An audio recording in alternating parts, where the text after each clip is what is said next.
Pessoal, bom dia.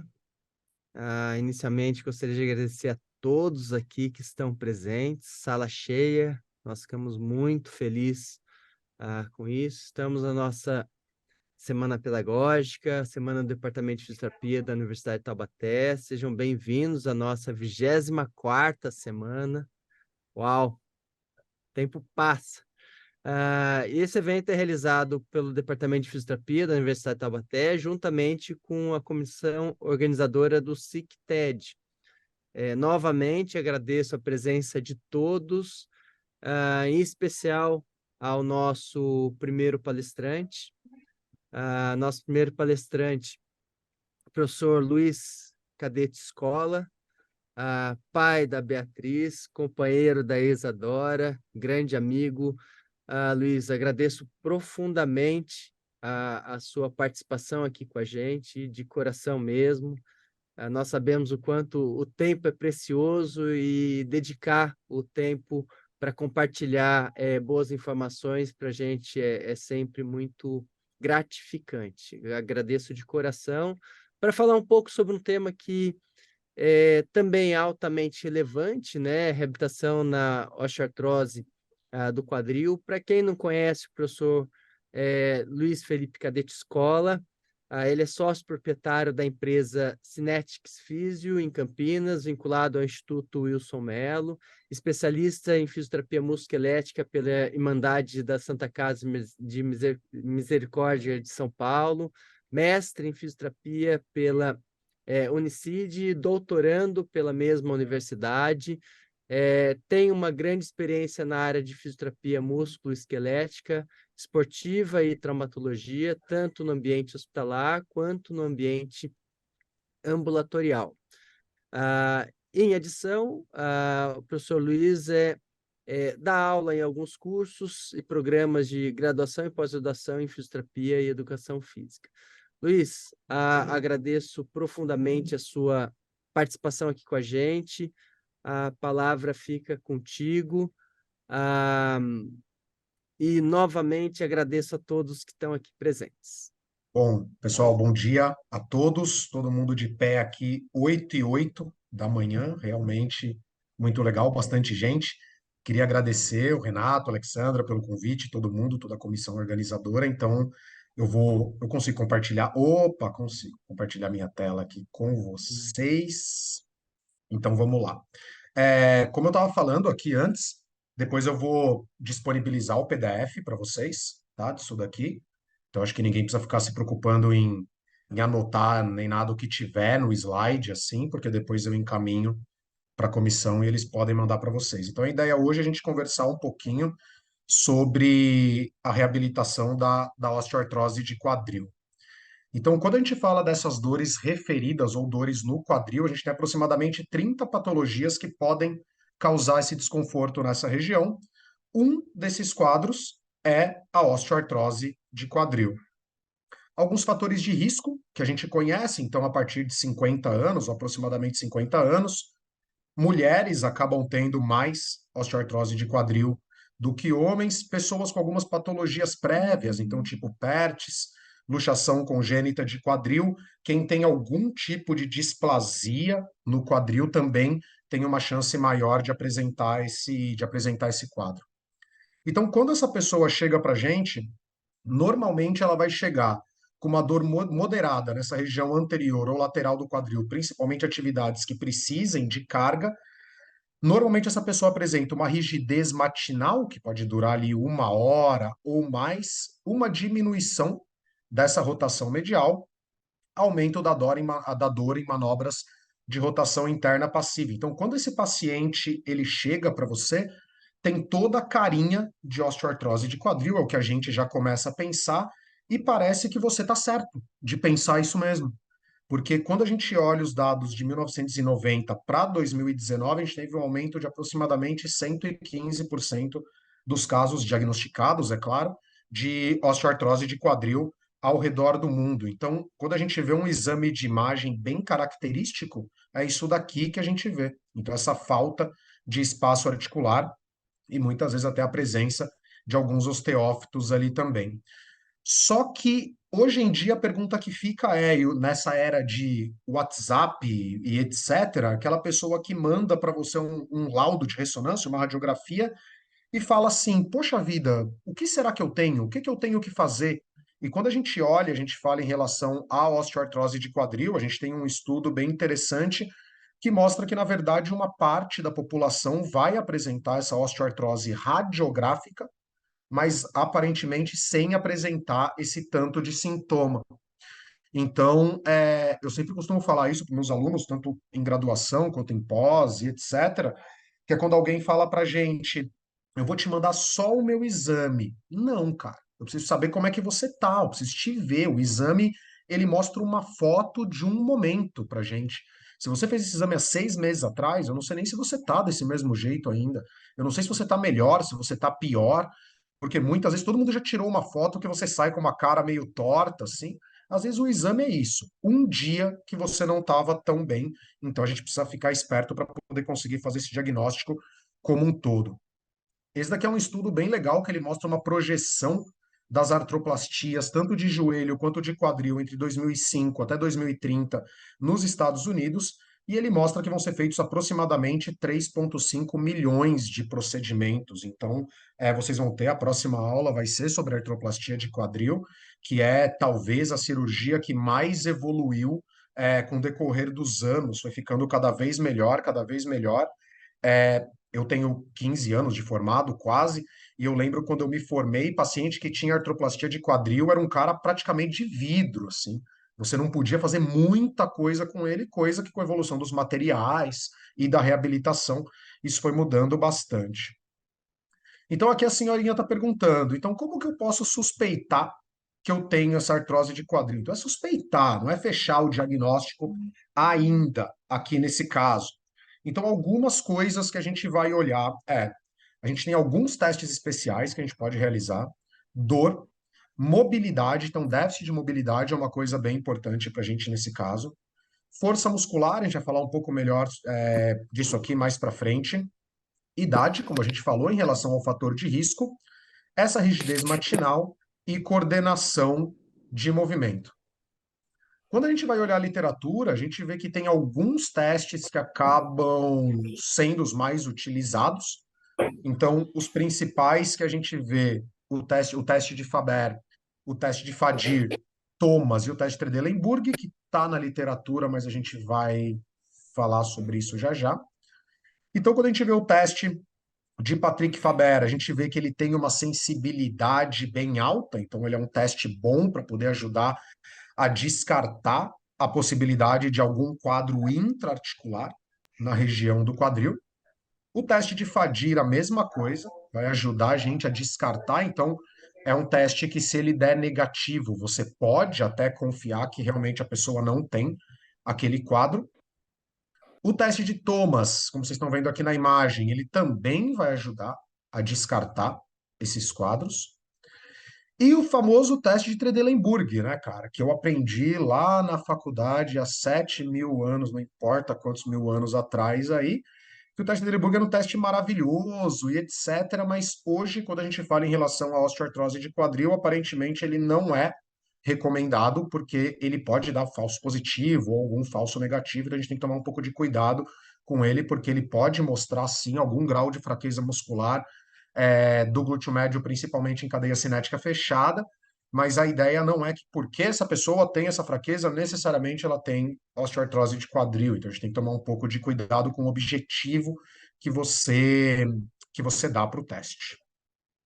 Agora, quando a gente fala em relação a déficit de mobilidade, aí realmente parece que as pessoas com osteoartrose de quadril, elas vão apresentar esse quadro. Então, uma pessoa que não apresenta um déficit de mobilidade, principalmente quando comparado um lado com o outro, a probabilidade é bem pequena de que essa pessoa ela apresente uma osteoartrose de quadril. Agora, quando ela tem uma alteração de mobilidade nos 3 planos, aí a probabilidade já aumenta bastante de que ela tenha algum quadro de osteoartrose ali.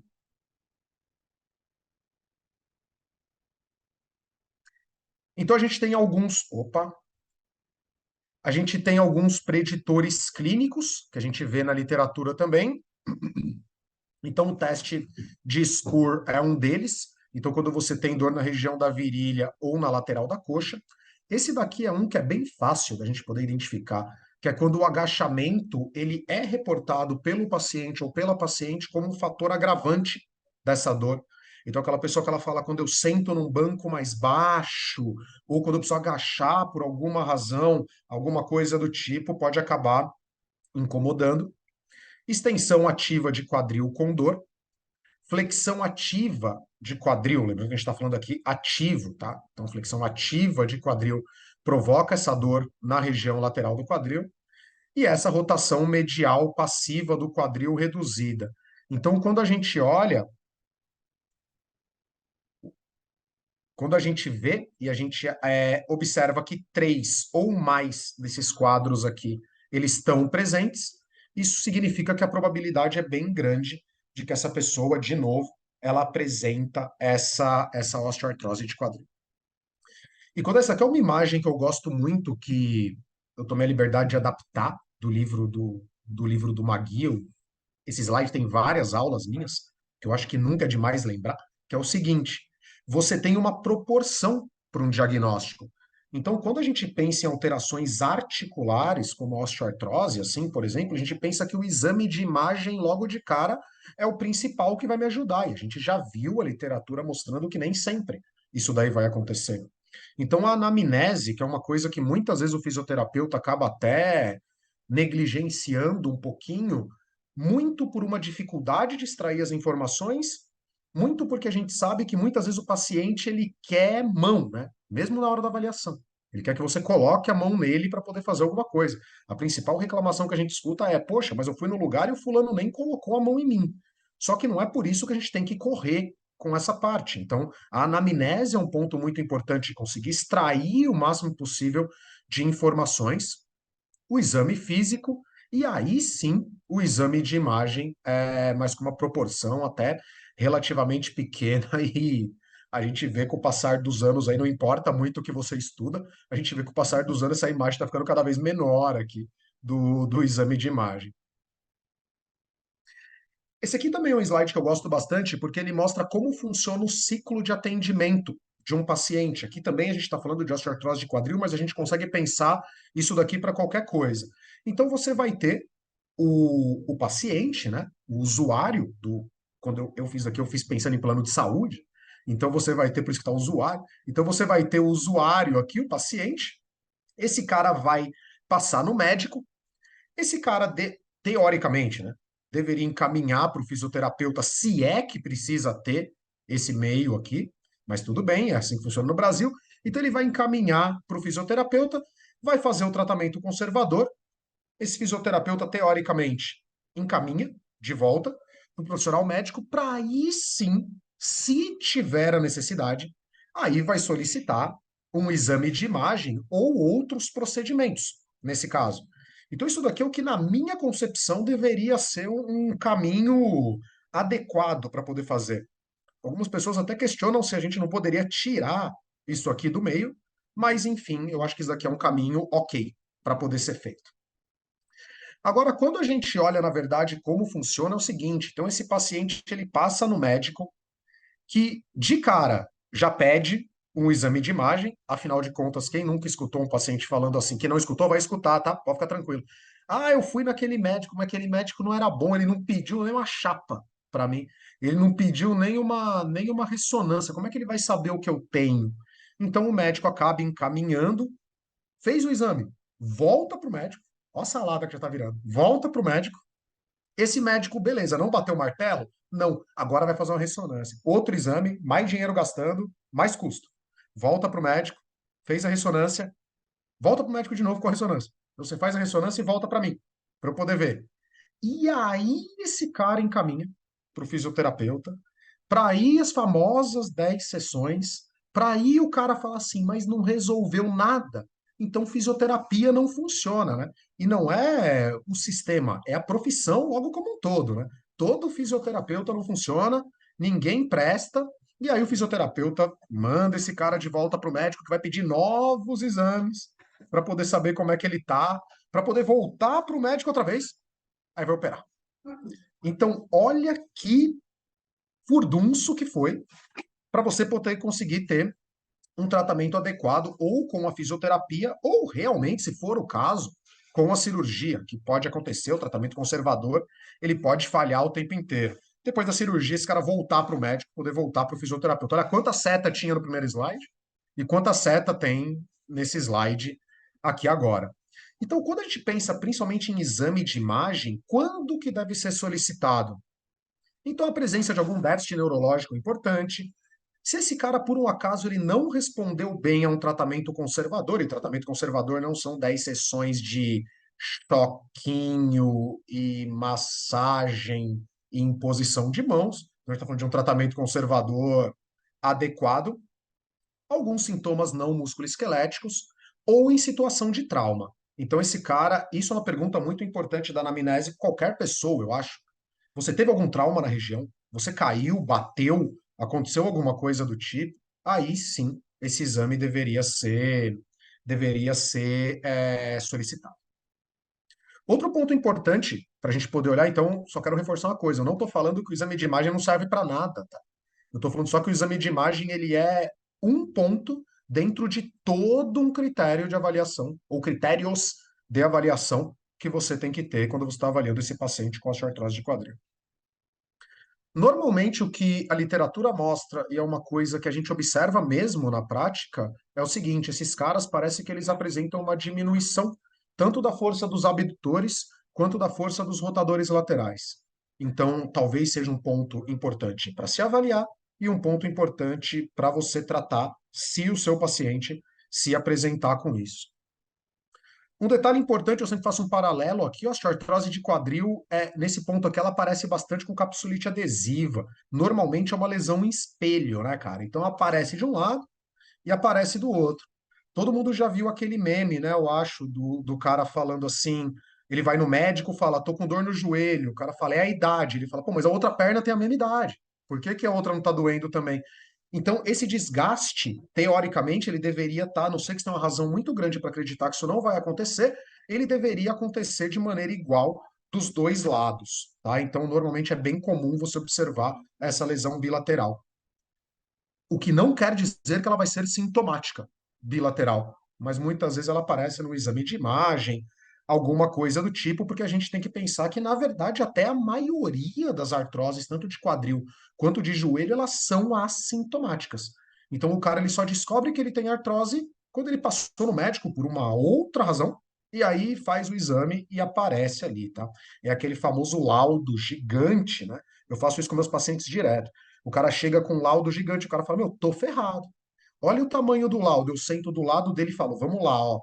E você começa a riscar. Aqui tá falando que é normal, dentro da normalidade, conforme esperado. Quando você vê, sobra uma coisa, duas coisas, e aí a gente vai pensar se isso representa algum sintoma ou não. Quando a gente olha as diretrizes de prática clínica, e a principal diretriz seria a da Associação Americana de Fisioterapia mesmo, a gente vê que ela descreve diversas intervenções, então, anti-inflamatórios, educação do paciente, terapia manual, exercícios resistidos, enfim. Porém, o que acontece é que muitas vezes a gente tem uma falta, talvez, de estudos muito bons mostrando se realmente a intervenção funciona ou não.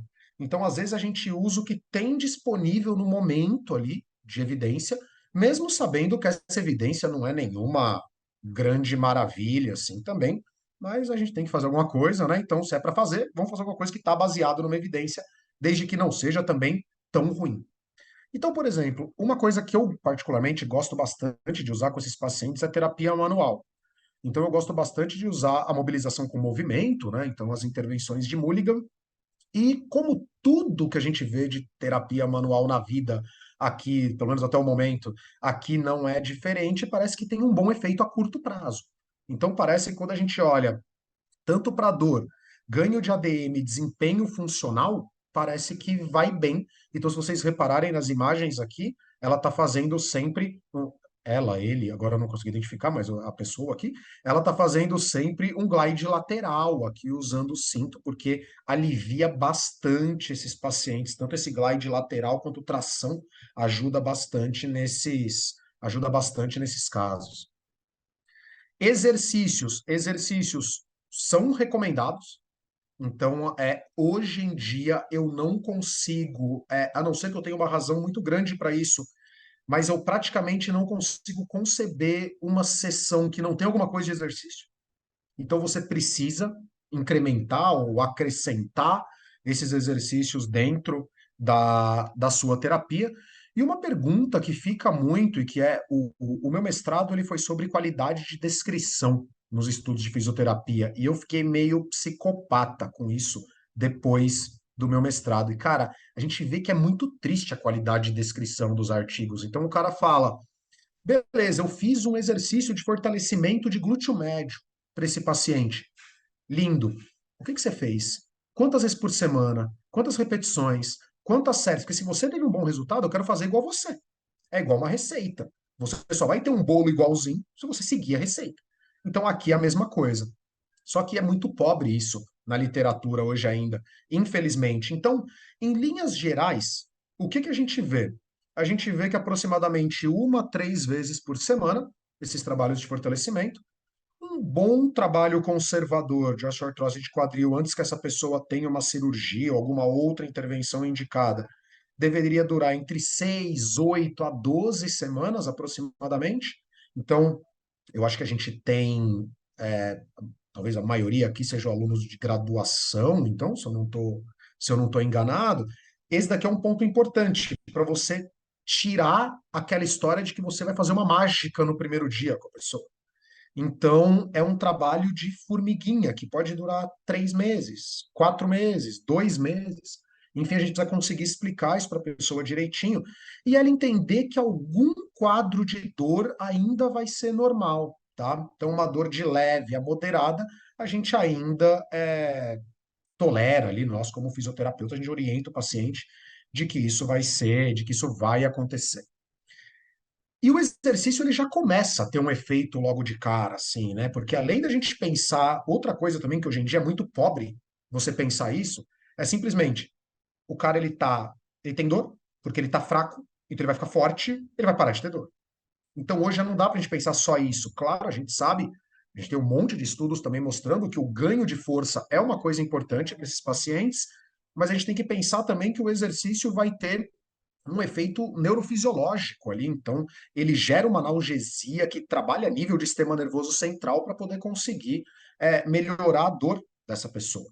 Então, quando a gente vê, por exemplo, atividade aeróbica, a gente está falando de aproximadamente 30 minutos de atividade. Trabalho de fortalecimento muscular, a gente está falando de entre 4 e 8 semanas, você já começa a ter um bom resultado disso, tá? Enquanto outras técnicas de intervenção mais comportamentais, você consegue ter um alívio até imediato. Então, onde a educação entra bastante aqui, então, uma coisa para a gente poder conversar com essas pessoas também durante as nossas intervenções. Então, a ideia é que você tenha uma liberação de uma série de mediadores ali que vão ajudar essa pessoa, sim, a ter um alívio desse desconforto. Outra coisa também que a gente olha e vê na literatura e que vem crescendo muito quando a gente estuda a artrose de quadril é em relação à educação dessa pessoa. Então a gente vê que aproximadamente 20% a mais de alívio de dor quando comparado com anti-inflamatórios. Então, de repente é uma coisa para você sentar e conversar. Então, em linhas gerais, o que que a gente quer falar com essa pessoa? Em linhas gerais, explicar para ela que aparentemente o exame de imagem não quer dizer exatamente como ela vai se sentir. Então, que essa pessoa ela tem, alguém fez um terrorismo com ela, falou, é o famoso osso pegando no osso, né? Que a pessoa fala bastante, eu tenho artrose, o problema é que meu osso está pegando no osso. Não, cara. Artrose simplesmente quer dizer que você teve um desgaste da cartilagem. Se esse desgaste é grande ou é pequeno, isso é um outro papo. Isso é uma outra conversa. Mas você teve algum grau de desgaste que é uma coisa absolutamente normal conforme a idade vai passando. Então a gente conseguir explicar isso para a pessoa, na minha opinião, isso daqui, se a pessoa sair de uma sessão com isso entendido, isso talvez já seja um passo bem grande assim. Se você tem piscina à disposição, hidroterapia parece que vai bem, mas também a curto prazo.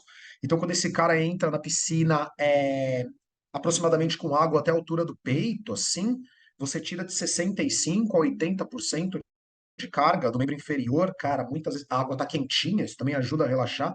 Cara, muitas vezes a pessoa se sente muito melhor. Então, se você tiver à disposição, é uma ferramenta interessante para poder usar, uma coisa que eu particularmente gosto bastante de indicar, porque a gente tem piscina aqui, aqui na clínica, então para mim, obviamente, fica mais fácil.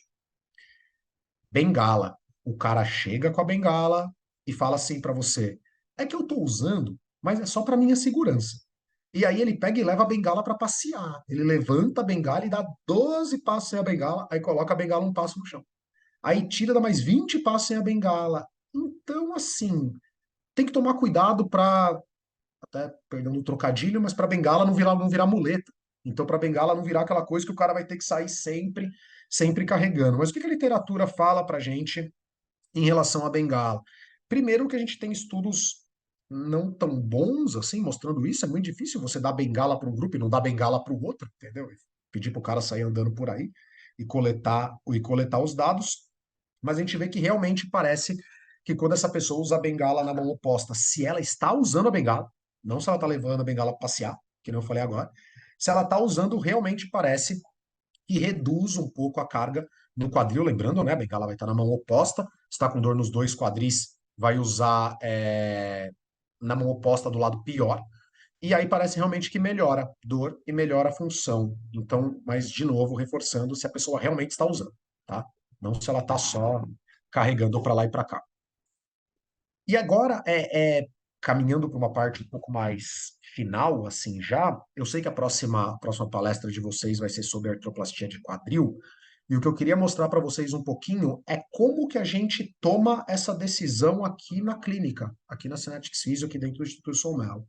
Então, esse paciente ele fez todo esse trajeto que a gente conversou. A ideia agora é mostrar para vocês, será que esse cara vai evoluir para uma artroplastia ou não? Então, uma das coisas que a gente olha aqui é a dor, quando a pessoa passa pela nossa avaliação funcional de quadril aqui. Então a gente faz algumas perguntas, a gente pede se a pessoa consegue mostrar para a gente aonde que está esse desconforto através do mapa de dor, tá? Apesar de a gente já ter uma boa ideia disso. A gente pergunta sobre a dor em relação a EVA de 0 a 10. A gente pergunta sobre a dor no melhor momento do dia e a gente pergunta sobre a dor no pior momento do dia também. Então, como que essa pessoa está se sentindo? Por quê? A dor ela pode se comportar de maneiras diferentes com o passar do tempo. Então a pessoa pode virar para mim e falar assim: sabe o que é? De manhã eu acordo pior. Lembra? Rigidez matinal? Aí ela fala: de manhã eu acordo pior. E aí, conforme o dia vai melhorando, ela vem fazer a avaliação aqui. Se ela veio fazer a avaliação de manhã ou à tarde, isso pode fazer diferença para a gente. Então, por isso que a gente faz todas essas perguntas. Outra coisa que a gente olha é em relação à amplitude de movimento. A gente acabou de ver também, né? Parece que redução da amplitude de movimento é um fator importante para o diagnóstico e um fator prognóstico também para essa osteoartrose de quadril. Então, a literatura também traz para a gente da importância que tem você avaliar essa amplitude de movimento. Então, a gente vê todos os movimentos do quadril para a gente poder conseguir chegar o mais próximo possível de um resultado. Outra coisa que a gente olha é a força muscular também, então os valores normativos que são usados aqui no nosso laboratório são os valores que foram publicados aqui na Brazilian Journal, nesse paper.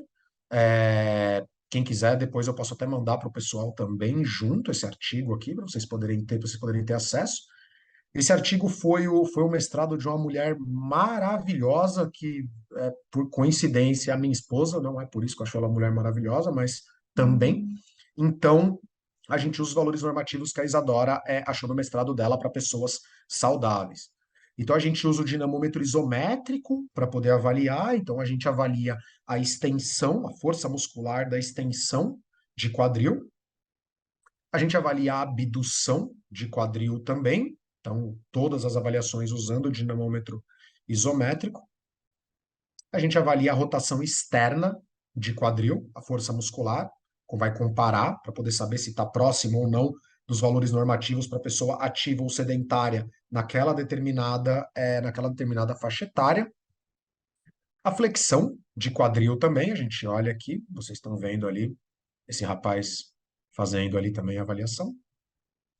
E a gente olha a adução também, a gente quer olhar toda a força muscular de todos os principais grupos que a gente vai ter no quadril. Além disso, a gente olha os testes funcionais também. Então, aqui vocês estão vendo o Felipe, que é o coordenador aqui do nosso laboratório, fazendo o teste de sentar e levantar 5 vezes, para ele poder mensurar o tempo. Então, um teste relacionado à função. E aí, aqui o tablet, ele já mostra para a gente qual foi o tempo e se a pessoa, estratificado pela faixa etária, se ela está dentro ou não do que a gente espera, tá? Então, o tempo que ela demorou para poder fazer isso daqui também vai ser um indicativo para a gente relacionado a esses testes funcionais. Outro teste que a gente usa também aqui é a caminhada de 6 minutos. Então, a gente tem o espaço aqui na clínica para poder fazer isso. Então, a gente consegue, deixa ali, vocês estão vendo o Felipe ali de novo, e ele vai contabilizando isso daqui também.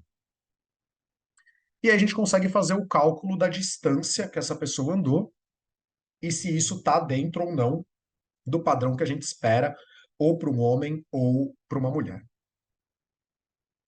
A gente usa alguns questionários também, então, por exemplo, o questionário de WOMAC é um questionário que a gente usa, além de questionar também a pessoa sobre a dor. O IHOT 33, a gente também usa, são questionários de função para pessoas com patologias de quadril. O ROS também é utilizado aqui bastante, então a gente consegue, através disso, saber como que a pessoa está se sentindo, tanto naquele momento, quanto alguns dias ou semanas para trás. O Harris também é usado. O Harris tem um detalhe importante que ele, na minha opinião, é um dos mais funcionais que tem, porque ele pergunta especificamente sobre subir e descer escada, que, na minha opinião, funcionalmente falando, quando a gente fala dos membros inferiores, é a atividade mais difícil que tem. Eu sempre falo isso com meus pacientes, eu falo, às vezes as pessoas não percebem, mas no dia a dia, cara, subir e descer escada é muito difícil, principalmente descer. Então, se a pessoa tem algum quadro, muitas vezes ela não consegue fazer isso daqui. Aí a nossa ideia é pensar o seguinte: então essa pessoa, ela teve avaliação funcional, passou por um tratamento conservador e aí vai ser indicado ou não a artroplastia. Então, quando a gente pensa no tratamento conservador, a gente sempre vai. A ideia dessa avaliação funcional que eu mostrei para vocês é a gente conseguir ser mais assertivo no tratamento. Então, a gente vai olhar um exemplo. A pessoa ela tem um déficit de força de rotador lateral, mas ela não tem de extensor. Eu consigo entender que eu vou dar mais foco para o que ela tem um déficit maior de força. Não que eu vá esquecer dos tensores de quadril, mas eu vou conseguir ser um pouco mais assertivo na minha sessão. Lembrando que muitas vezes a gente tem 45, 50 minutos, 1 hora com essa pessoa, não dá para você fazer tudo. Então você tem que ser o mais assertivo possível. Então a ideia da avaliação funcional é realmente guiar o tratamento conservador aqui. Quando a gente pensa na artroplastia, uma coisa que eu sempre brinco, falo com meus pacientes aqui é o seguinte: você vai fazer um tratamento conservador. Se você precisar operar, se você precisar operar, na pior das hipóteses, você fez um pré-operatório bacana. E, cara, conforme a gente vai ficando mais velho e você vai percebendo essas coisas, você repara uma coisa: é absurda a diferença entre quem faz um bom pré-operatório e quem não faz pré-operatório. Mas sim, isso é para qualquer coisa. Eu não estou falando que é pouco, não. É muito. A diferença é bizarra. Então a gente entende que por causa do sistema de saúde, etc., e até por uma questão cultural mesmo, o brasileiro ele não tem a cultura de fazer esse pré-operatório, a maioria das pessoas não fazem. Mas o ideal seria que sim, tá? E se por um acaso, de novo, o tratamento conservador falhar, a pessoa operou, a gente sabe que ela vai ter um resultado melhor no pós-operatório porque ela fez esse tratamento. Então, aqui no nosso serviço, a artroplastia de quadril ela acaba sendo indicada em algumas situações. Uma, quando a pessoa não apresenta os valores que a gente mostrou ali dentro da normalidade, e quando o tratamento conservador falha. Ou seja, eu tentei levar essa pessoa para isso e por alguma razão o tratamento conservador falhou. Mas a ideia é sempre você conseguir correlacionar tudo com o achado clínico. Porque a gente já viu pessoas que, mesmo quando elas fizeram avaliação funcional, estavam com déficit de força, por exemplo, e déficits funcionais, estavam com dor no quadril. A gente fez o tratamento conservador. A pessoa falou: Luiz, tô ótimo, cara. Minha vida é outra. Então faz de novo a avaliação funcional só para a gente saber se você progrediu. Fez a avaliação funcional, ainda não está dentro do valor normativo, mas a pessoa melhorou bastante. Então, assim, é um quadro inteiro para a gente poder olhar, tá? Então, o indivíduo não é só um quadril, tá? Ou só um joelho. E tem também uma. Pô, eu admito que eu falhei, que eu devia ter colocado esse artigo nessa aula, é que eu li isso esses dias atrás e eu acabei não colocando. Saiu um trabalho recente mostrando que até a forma como você aborda essa pessoa pode influenciar se ela acha que ela deve ou não operar esse quadril, fazer uma artroplastia ou qualquer tipo de cirurgia no quadril. Então, por exemplo, a partir do momento que você usa a palavra desgaste para essa pessoa, ela acha que ela tem que operar o quadril. Porque desgaste, teoricamente, é uma coisa que não tem mais volta, né? Desgastou, acabou a história. Então, agora só a cirurgia. E quando a gente fala, por exemplo, osteoartrose de quadril, essa pessoa ela tem uma tendência menor a acreditar que só a cirurgia resolve o problema. Então, dá só uma olhada como até a forma como a gente fala, como a gente aborda essa pessoa é importante também, tá? Bom, pessoal, queria agradecer mais uma vez todo mundo aí pelo convite, pela paciência. O 96 pessoas não é para qualquer evento. Não sei se vocês estão dando nota aí pro pessoal que vem, mas 96 pessoas é bastante. Então, meus contatos aqui. Se alguém tiver alguma dúvida, estou à disposição, tá? Obrigado. Nós que agradecemos, o Luiz. Estamos também muito felizes pela quantidade de interessados no nosso evento. Estendo também novamente esse agradecimento para todos que estão aqui, bem como para toda a comissão organizadora do evento.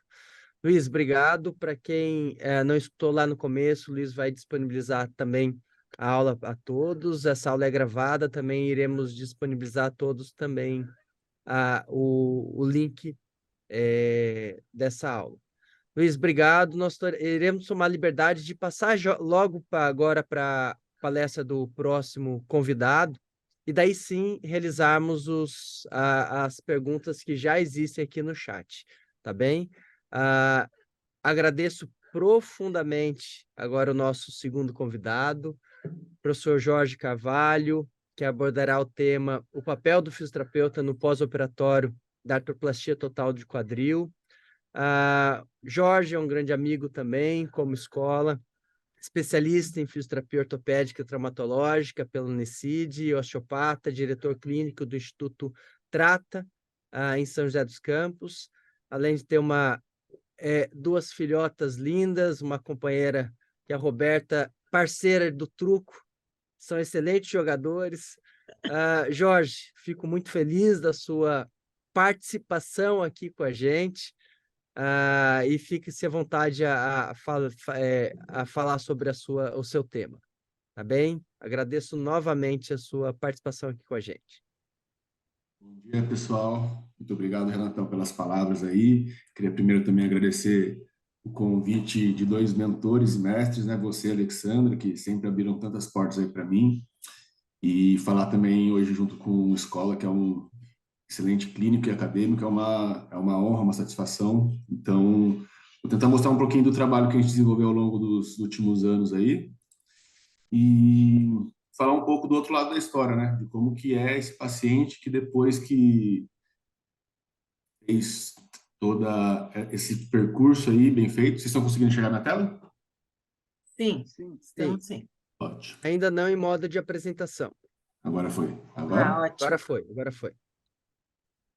Obrigado, gente. Então, muito legal uma aula tão completa de um cara que entende muito do que faz e que a gente sabe que lá no Instituto realmente é feito uma coisa de excelência, que eu acho que é no Instituto Wilson Mello, no caso, né, que a escola trabalha. Eu tive a oportunidade de estar lá no Congresso de Quadril, então a gente trocou bastante ideia com todo mundo que trabalha lá, acabei conhecendo o Instituto. A gente sabe que lá os caras têm todas as ferramentas para todo o tratamento conservador e também não conservador, né, mas enfim. Então, hoje o tema da minha aula é para falar sobre o papel da fisioterapia no pós-operatório das próteses de quadril, das artroplastias totais de quadril, né, que é o nome técnico das próteses de quadril. A minha experiência em relação a isso vem desde os últimos, principalmente, 7 anos. Eu e meus sócios, Robson Masso, Vinícius, Titico e o Dr. Diogo Rangel, a gente está lá no Instituto Trata Joelho e Quadril, então, como a clínica tem esse viés de atender bastante paciente de joelho e quadril, a gente acabou tendo bastante experiência em abordar aqui na cidade de São José dos Campos os pacientes, tanto conservadores quanto pós-operatórios. Mas nossa principal experiência com o pós-operatório veio mesmo durante 4 anos de parceria com o Dr. Rafael Calaur, um dos principais médicos de quadril aqui do Vale, talvez um dos principais do Brasil. Ele opera um número muito grande de próteses anualmente, né? Então, a gente teve essa oportunidade de ficar 4 anos ali junto com ele no Instituto Calaur, que é a clínica dele. E a fisioterapia lá dentro era nossa por 4 anos. Atualmente essa parceria não existe mais. A gente não está mais na clínica dele por motivo de negócio. A gente foi focar na nossa clínica, mas a gente sempre está atendendo frequentemente ainda paciente dele e manda alguns para a gente e vice-versa. A gente tem ele ainda como muita referência como médico de quadril. Então, ele ajuda nessa interdisciplinaridade que existe entre fisioterapeuta e médico. E a última conta que a gente fez, a gente conseguiu atender mais de 200 próteses de quadril, porque realmente o número dele é absurdo, assim, tem um número muito grande anual ali, e uma parcela disso a gente teve a possibilidade de atender. Então, novamente, a gente não possui mais essa parceria, mas eu acho que vem dali muito do nosso conhecimento sobre o tema. Bom, como a escola falou, quando o tratamento conservador bem feito chega no seu limite e não é alcançado os objetivos tanto esperados pelo paciente quanto pelos médicos, enfim, não tem jeito. A prótese, ela é uma boa recomendação para esse tipo de população. Então, assim, vocês como alunos da graduação, vocês vão provavelmente já veem muito isso ou vão ver cada vez mais que existem muitas cirurgias ortopédicas que existem resultados mais subjetivos e menos satisfatórios, vamos dizer assim, quando comparados a tratamento conservador. Para um público em que a prótese é realmente indicada e o tratamento conservador atingiu um limite e não foi satisfatório, realmente a prótese ela é uma abordagem necessária e de alto índice de sucesso. Então, isso é uma coisa que às vezes a gente acaba quebrando alguns paradigmas de nós mesmos, fisioterapeutas, né? A gente quer devolver um bom resultado para o paciente no tratamento conservador sempre, obviamente. O paciente vem com muita esperança quando a gente quer fazer o tratamento com ele, mas às vezes, mesmo usando essas baita ferramentas que a gente tem, usando toda essa abordagem, a gente alcança um limite e aí a gente também pode ser esse profissional que vai ajudar o paciente, talvez até tomar essa decisão. Olha, talvez daqui para frente seja mais legal você pensar no plano B aí da prótese. A cirurgia de prótese de quadril foi considerada a cirurgia do século pela revista The Lancet, que é uma revista muito importante da nossa área. Então, assim, esse título sensacionalista, vamos dizer assim, ele vem com mérito, né? Porque é uma condição extremamente desafiadora, a artrose do quadril sempre foi, é uma condição que o ser humano sempre teve, e a artroplastia conseguiu devolver para esses pacientes um nível de qualidade de vida gigante, ou seja, melhora de dor e melhora de função, que é justamente isso que a gente estava falando agora na aula do escola. Então, conseguiu devolver isso de uma forma eficaz. Até 1960, por exemplo, as próteses eram indicadas para pessoas que estavam praticamente acamadas, elas não tinham mais, enfim, mobilidade nenhuma, se fazia uma prótese para salvar o cara, enfim, para o cara tentar ter o mínimo de qualidade de vida possível. Desde então, né, principalmente nos últimos dos anos 2000 para frente, essa cirurgia é feita em pacientes muito mais ativos e não com o objetivo mais só de salvar um quadril, mas de devolver qualidade de vida de forma significativa para esse paciente. E devido à grande evolução que existiu da parte dos materiais, da parte das técnicas cirúrgicas e de todo o contexto, inclusive da fisioterapia, existe um alto índice de durabilidade, né? Então, ou seja, parece que realmente fazer uma cirurgia quando é bem indicado, você mata o problema, você resolve um problema complexo que está atrapalhando a vida da pessoa.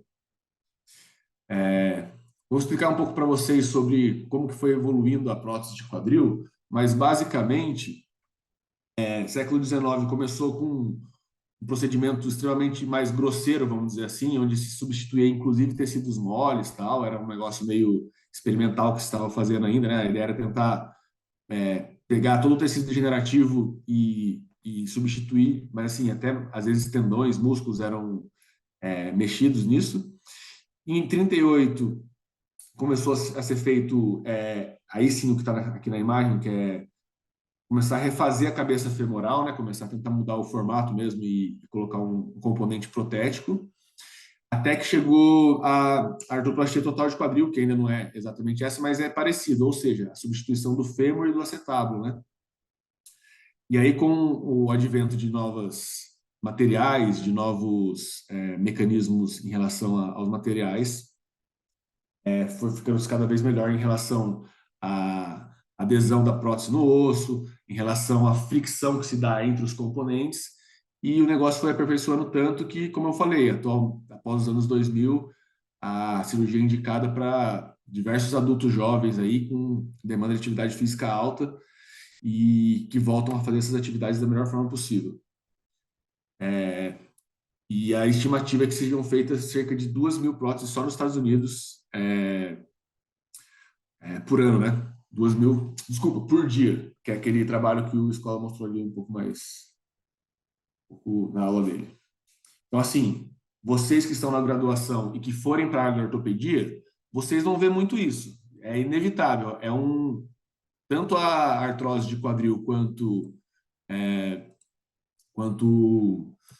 o tratamento de prótese, vocês vão acabar vendo muito isso porque a incidência é muito alta, é um fator limitante significativo e muitas vezes essas pessoas que vão procurar fisioterapia. Então, realmente é um público que está crescendo cada vez mais porque a evolução da cirurgia está cada vez maior, as pessoas têm uma população muito grande que tem a doença e, enfim, a cirurgia está sendo bem feita, então cada vez mais será realizada essa cirurgia. Então, com certeza, vocês vão ter experiência de pegar muitos pacientes como esse, quem for para a ortopedia principalmente.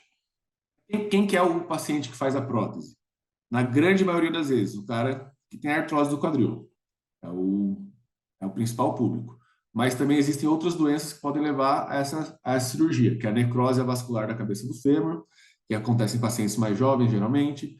Uma artrose também pós-trauma, né? Então, o paciente tem uma fratura que interferiu na parte articular e aí isso posteriormente gerou uma artrose e aí isso vai evoluir para prótese.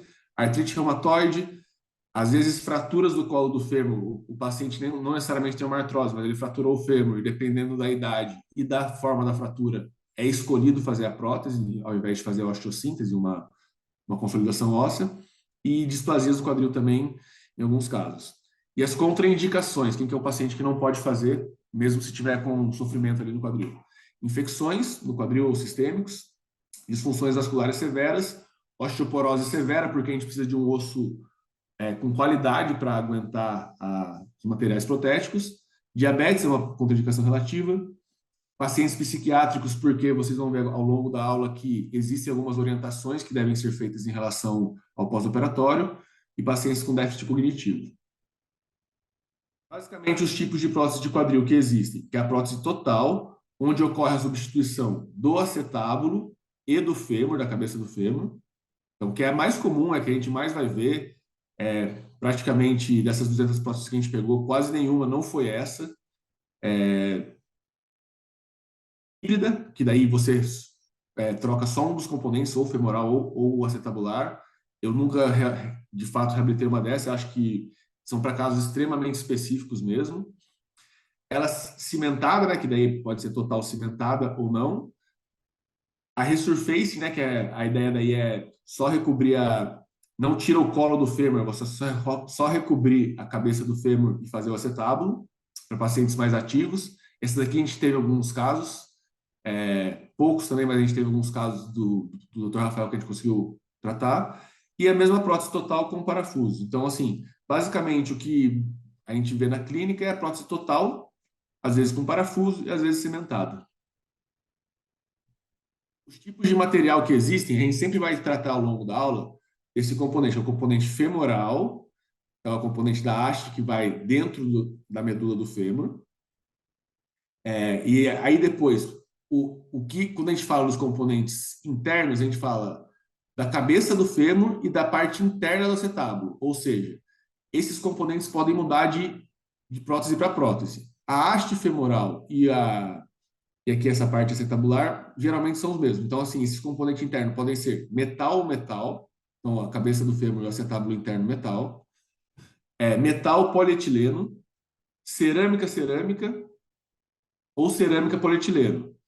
Isso daqui, o que isso muda para a gente que vai reabilitar esse paciente? Nada, zero. A gente não toma decisão nenhuma em relação a isso, a gente não opina nada disso, é o médico que vai definir, mas é legal para a gente ter uma ideia de do que está acontecendo lá dentro, por exemplo. É geralmente mais indicado cerâmica para pacientes mais jovens. O próprio cirurgião vai tomar essa decisão baseada em várias características do paciente, mas, de novo, em relação a nós que reabilitamos, isso não muda nada. E as vias de acesso? Como que o cirurgião chega na articulação do paciente? Isso sim muda muito para a gente. Isso daí é o que mais vai determinar, principalmente nas 6 primeiras semanas ali do pós-operatório. Por quê? Para chegar na articulação, o cirurgião vai ter que cortar alguns músculos, vai ter que rebater alguns, vai ter que, enfim, mexer em tecidos saudáveis para chegar naquela articulação para ser substituída. Então, isso daqui sim importa muito para a gente, porque enquanto está cicatrizando esses músculos, existem alguns exercícios que são contraindicados para que não atrapalhe essa cicatrização e para que não gere um estresse nesses tecidos que estão cicatrizando. Então, as vias de acesso mais comuns é a anterior, ou Smith-Peterson, ou seja, essa daqui é uma via que é mais da parte anterior. Então, assim, ela atinge o músculo sartório, tensor da face lata, glúteo médio e vasto lateral. Ela não agride o mecanismo abdutor, ou seja, não tem desinserção do mecanismo abdutor, que seria no caso o glúteo médio principalmente. Então, ela tem um baixo índice de luxação. A gente vai ver mais para frente que o glúteo médio, por ser um bom estabilizador no plano frontal do quadril, se ele for muito prejudicado no começo, não que ele vai gerar um efeito ruim lá na frente, mas ele torna-se meio incapacitante para o paciente, porque o paciente vai ter que usar muleta, ele não vai poder colocar carga total em cima daquele membro operado. Então, nesse caso da via anterior, não agride o mecanismo abdutor. Ela está se tornando cada vez mais comum e ela traz um nível de funcionalidade nas primeiras semanas interessante. O paciente ele geralmente vai usar muleta, mas ele pode ir tocando o pé no chão, né, enquanto usa a muleta para fazer a fisioterapia, por exemplo. A via de acesso lateral e anterolateral. Essa sim agride o mecanismo abdutor. Existe uma desinserção do glúteo médio. Então, assim, isso daí, em curto prazo, principalmente, isso gera uma complicação chata para o paciente em relação principalmente à funcionalidade. O paciente tem que usar 2 muletas, tem que tocar muito pouco o pé no chão, não pode colocar carga ainda de 4 a 6 semanas, 4 semanas mais ou menos. Então, assim, a longo prazo, nenhuma dessas 3 vai ser ruim, ou seja, vai ter um resultado que vai ser insatisfatório. Mas em curto prazo, isso aqui muda bastante a vida do paciente. E uma via que é a mais utilizada, que é a via posterior, que aí é feito um corte no glúteo máximo, mas um corte na direção das fibras, um corte longitudinal, e aí desinsere-se todos os soltadores externos, sem ser o glúteo máximo, mas desinsere os soltadores externos. Não agride o mecanismo abdutor também, é a mais comum. No caso do exemplo que eu vou dar para vocês hoje, que eu vou tentar mostrar mais ou menos o que a gente fazia no pós-operatório lá, a gente vai usar exemplos dessa via aqui, que é a via que o Dr. Rafael sempre usava, que é a via posterior. Basicamente, a diferença dos protocolos envolvem as primeiras 4 a 6 semanas, mas depois dali para frente fica muito parecido o protocolo que a gente faz na fisioterapia, porque daí sim esses músculos estão bem cicatrizados já e já é possível colocar carga e colocar um pouco de cisalhamento na amplitude de movimento nesses músculos que estavam machucados antes. Então, só para reforçar, eu vou explicar para vocês no pós-operatório sobre essa via aqui, via posterior. Então, de novo, as vias de acesso, elas são realmente importantes para nós e, no caso, então, o protocolo de hoje vai ser baseado nessa via de acesso. A via de acesso, então, assim, o que a gente tem que saber quando a gente pega um paciente? É bem fácil identificar a via de acesso apenas vendo onde que é, de fato, a cicatriz mesmo. É muito regionalizada a cicatriz ali, é muito fácil identificar. Mas qualquer dúvida a gente pode também mandar uma mensagem para o médico. Mas basicamente, via de acesso anterior, o que a gente tem que evitar? Os movimentos que causam cisalhamento cisalhamento e compressão nessa parte desses tecidos. Então, ou seja, uma hiperextensão do quadril, a cabeça do fêmur ela vai fazer o quê? Ela vai anteriorizar, então ela vai comprimir esses tecidos que estão machucados, cicatrizando. Uma rotação lateral, mesma coisa, ela vai anteriorizar, a hora que ela anteriorizar, ela pode machucar esses tecidos, então até 4 semanas tem que tomar cuidado com isso e até de fato evitar realizar uma hiperextensão e uma rotação lateral com bastante cuidado mesmo. Nesses casos, existe uma descarga de peso parcial nas primeiras semanas e o paciente usa muleta. Então, assim, o paciente coloca as duas muletas, não para tirar a carga total, ele não vai ficar com o membro no ar, sem tocar ele no chão. Ele vai colocar carga até uma carga parcial, ou seja, 20, 30% do peso corporal ali, que é muito mais fácil andar desse jeito do que tirando toda a carga, mas vai usar muletas nesse caso. Via de acesso lateral. Então, quem que é o mecanismo atingido é principalmente o glúteo médio. Então, essa insuficiência do glúteo médio, a gente não pode gerar, de novo, cisalhamento ali. Então, como o glúteo médio é o músculo responsável para estabilizar a pelve, então, assim, o teste de Trendelenburg, né, que é aquela queda da pelve, se a gente ficar em pé e não tem glúteo médio, a gente vai fazer um Trendelenburg muito maior, uma adução em cadeia fechada do quadril muito maior. Então, assim, por isso, é descarga mínima de peso. Então, devido ao local a ser utilizado ter essa lesão do glúteo médio, a descarga tem que ser mínima, porque só a carga axial, só ele ficar em pé sobre a perna, já não tem capacidade muscular suficiente, porque o músculo está bem desligado, e ainda é possível que com essa adução excessiva, né, esse Trendelenburg excessivo, você acabe machucando esses tecidos aí que estão cicatrizando. Então, a gente evita descarga de peso precoce e usa o uso da muleta até 6 semanas, de repente. Lógico, ao longo dessas 6 semanas, a gente vai treinar no ambiente clínico um pouco da descarga de peso, a gente vai treinar, tirar de 2 muletas para uma só, é uma evolução, mas essa, como eu falei, é a mais chata pensando no caso do paciente, porque é o que ele fica mais limitado. Via de acesso posterior, então a estabilidade na parte posterior do quadril, então evitar uma flexão excessiva. Então, ao contrário do anterior, a flexão é que vai gerar esse cisalhamento lá atrás, principalmente nos rotadores laterais, que são músculos posteriores, né? E evitar a resistência de rotação lateral, porque os músculos estão cicatrizando. Então, fazer o próprio movimento de força de rotação lateral com resistência maior até 4 semanas.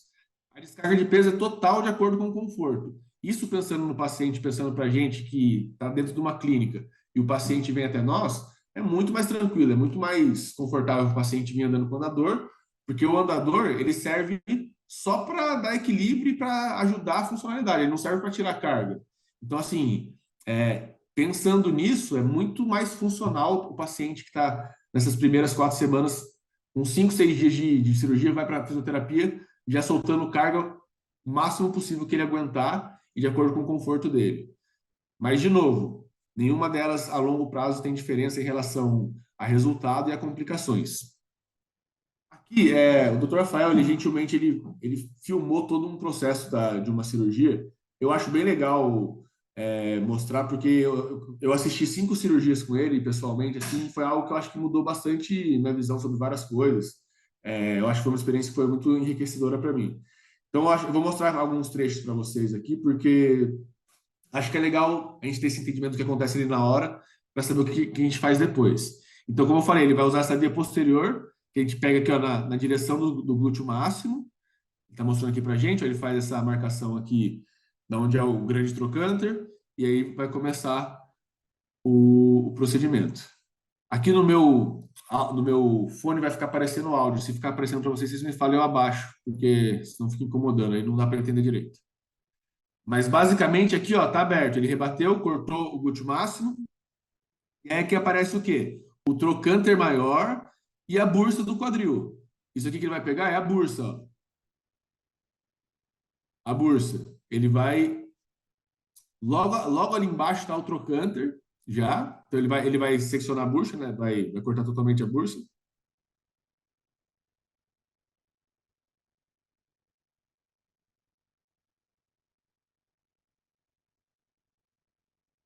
Vou tentar adiantar aqui.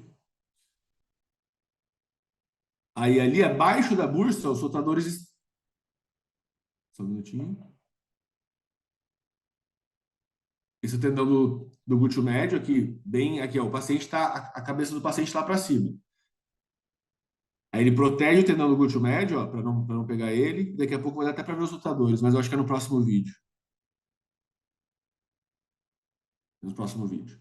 Então, assim, aqui ele não vai acabar não aparecendo. Deixa eu pegar o... Esses músculos aqui, ó, são os soltadores externos, ó. Ele desinsere totalmente do grande trocânter. Ele corta aqui, ó. Ele insere totalmente, e aqui é a cápsula articular. E aqui já é a cabeça do fêmur. Então, assim, ó, olha o que acontece com os rotadores externos. Eles são totalmente cortados, desinseridos da sua inserção mesmo. E daí ele já amarra, porque no final ele vai colocar ali de novo. Só voltar aqui um pouquinho. Ali, ó. Então, ele faz a luxação do quadril para ficar exposta à articulação. Então, a cabeça do fêmur, ele vai fazer agora a luxação. Ó. Já não tem mais ligamento, não tem mais cápsula, não tem mais nada. Aí ele vai fazer a luxação. Ó, foi exposta a cabeça do fêmur. Deixa eu ver se tem alguma coisa mais. E aí, após isso, ele já vai serrar a cabeça do fêmur. Já fica exposta ali para ele. Ele já serra ali logo abaixo, no colo do fêmur. Então, com essa serra aí, ele protegeu todos os outros tecidos. E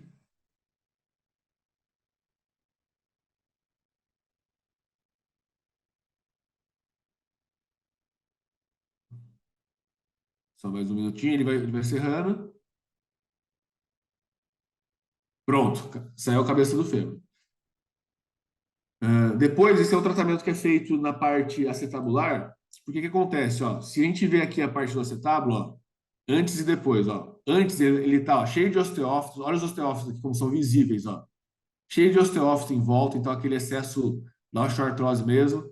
Aqui não dá para ver muito porque tem um pouco de sangue, mas é um acetábulo que está com quase sem nenhuma cartilagem, está bem comprometida a cartilagem.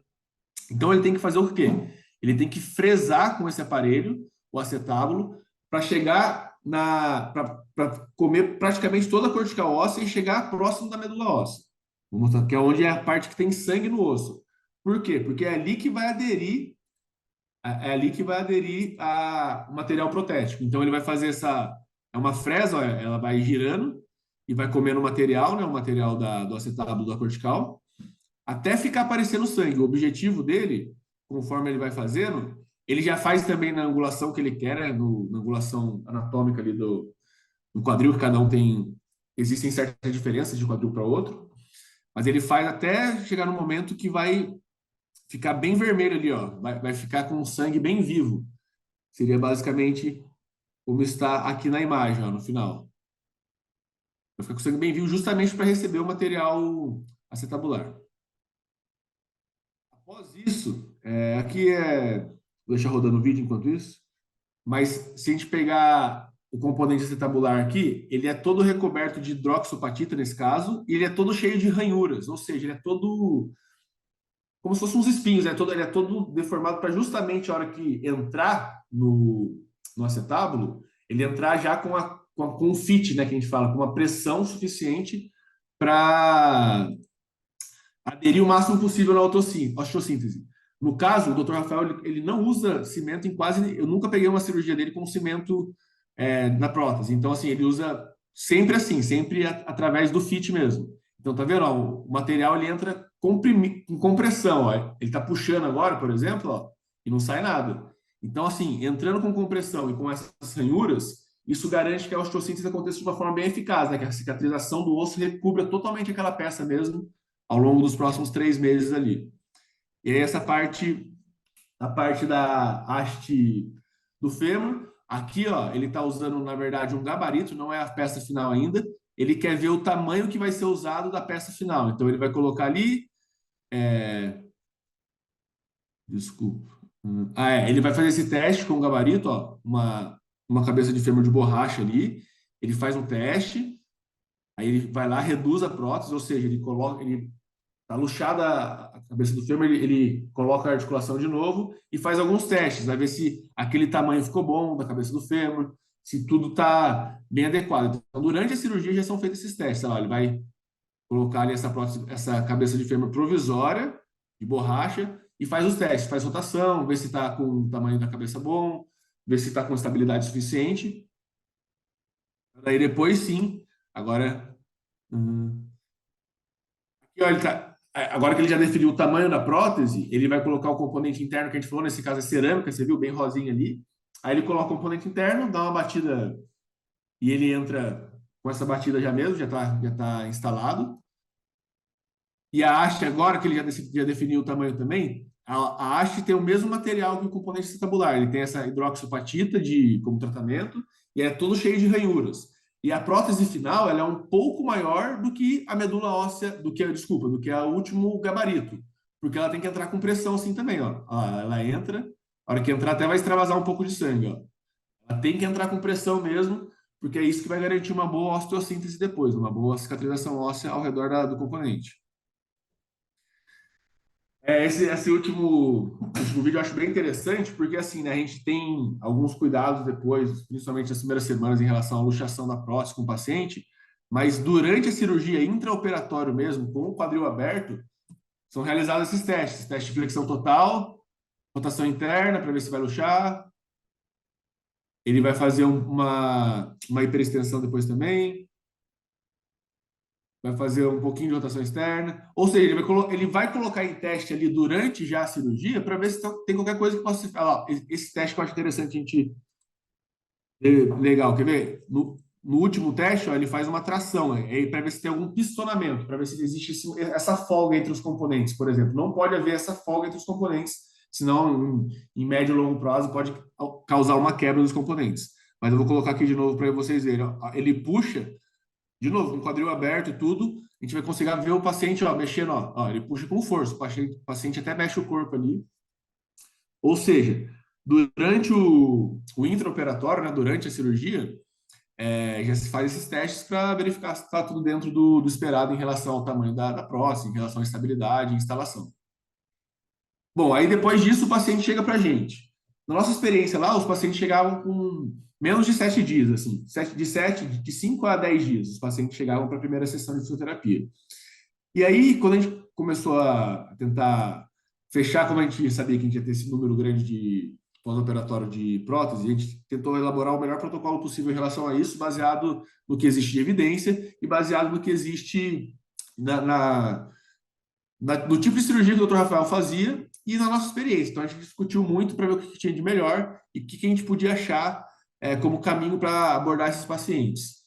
Se você pegar a literatura, ainda é muito fraca tudo em relação a isso. A gente vê que existem alguns ensaios clínicos de técnicas meio que isoladas, assim, mas você pega os pós-operatórios, são muito divergentes. Essa questão que o Scholar falou em relação à dose de exercícios por semana, número de sessões totais, são muito divergentes.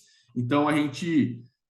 só para mostrar para vocês que é complexo, inclusive existe esse ensaio clínico mostrando que fazer fisioterapia após a prótese não era necessário, enfim. As coisas vão mudando, mas até esse tipo de informação já a gente consegue achar na literatura. Então, como que a gente elaborou tudo isso? De novo, pensando no que existe de evidência, pensando na nossa experiência em como abordar esse paciente, o parecer médico, que no caso... Ele entende muito pouco de reabilitação, então não é uma grande parcela do que a gente se propôs a fazer no pós-operatório. Enfim, mas a gente tentou pegar todo esse conjunto e fazer com que, dentro do que o paciente espera e dentro do que existe de melhor, a gente tentar alcançar os objetivos fase após fase, respeitando semana após semana. Acho que essa é a grande diferença de um pós-operatório, de um protocolo de pós-operatório na ortopedia, né? De entender o que está acontecendo semana após semana. Agora sim, principalmente para essa fase, a gente vai falar muito desse tipo de abordagem, que é a abordagem posterior. A prótese por si só é indicado descarga de peso precoce. Por quê? Primeiro, a funcionalidade do paciente. O cara vai chegar andando com o andador, ele vai colocar o pé no chão de acordo com o tolerado, isso vai ser muito mais confortável para ele. Segundo, pode-se fazer isso. Ou seja, esse ensaio clínico, por exemplo, ele viu que não existia... eles compararam um grupo que fez carga parcial ou carga restrita no começo, até 6 semanas, versus um grupo que fez carga irrestrita, ou seja, carga imediata e conforme tolerado. Em 6 a 12 semanas não teve diferença em relação à funcionalidade e também não teve diferença em relação a efeitos adversos. Ou seja, a gente não está fazendo nada ruim para o paciente em fazer essa descarga de peso precoce, pelo contrário, mas também parece que não faz muita diferença. A gente também sabe que a longo prazo isso parece que não faz muita diferença em relação à funcionalidade, a médio prazo, no caso aqui, 12 semanas. E tem a teoria de que, assim, teoricamente, essa carga de compressão axial, né, ou seja, carga do corpo sobre a prótese e com a descarga de peso, você melhora a osteossíntese. Vocês viram o jeito que foi colocado os componentes ali durante a cirurgia. Eles entram com pressão. Então, a gente colocar a carga ali, isso vai melhorar a cicatrização óssea ao redor do componente. Então, basicamente, a gente faz a descarga de peso imediata, esse paciente ele sai do hospital com, muitas vezes em 24 horas, menos de 48 horas, andando com o andador já, é uma das coisas para o critério de alta e para o médico dar alta para ele no hospital. Ele sair já pisando, ele vai ao banheiro, por exemplo, nesse primeiro dia já pisando, usando o andador, não usa cadeira de roda. Então, nesses primeiros dias da fisioterapia, a gente vai treinar bastante isso, mas ele já pode fazer a carga conforme tolerado. Esse paciente chega para a gente tem algumas coisas que a gente gosta de avaliar, que é como que está a ADM naquele momento, amplitude de movimento, como que está a cicatrização. A gente sempre olha, até principalmente umas 4 semanas, que é quando está bem fechadinha a cicatriz, porque a gente é o olho do médico nesse momento também. Então, por exemplo, qualquer suspeita de infecção, alguma coisa, a gente pode alertar o paciente ali. A gente vai ver a altura do andador, por exemplo, se a pessoa está andando com a altura certa do andador, se está andando... Ensinar da melhor forma a marcha, primeiro avaliar, mas depois ensinar da melhor forma como esse paciente vai andar. A gente faz um questionário já no começo, só para a gente ter como comparação. O paciente muitas vezes vai trazer um raio-x do pós-operatório, às vezes não traz, ele não é estritamente necessário, mas é legal a gente dar uma olhada para já entender se, por exemplo, se tem cimento ou não, se tem parafuso ou não, e entrar em contato com o ortopedista. Existem detalhes que acontecem no intraoperatório que são detalhes importantes. Por exemplo, às vezes a pessoa é uma pessoa de mais idade, por mais que não tenha osteoporose, a hora de colocar uma desses componentes gerou uma trincazinha no osso, por exemplo. Então, esse cara a gente vai ter que segurar um pouco a descarga de peso. Enfim, tem alguns detalhes que ocorrem na cirurgia que o ortopedista pode falar para a gente, que isso vai moldar, vai detalhar ali a nossa abordagem, principalmente inicial. Qual que é a primeira preocupação que a gente tem com esse paciente nas primeiras semanas? Que é uma das preocupações da próstata de quadril. É a luxação da próstata de quadril. Vou passar para o próximo slide só para vocês entenderem. O que é luxar o quadril? É isso aqui, ó. É o quadril sair totalmente do lugar.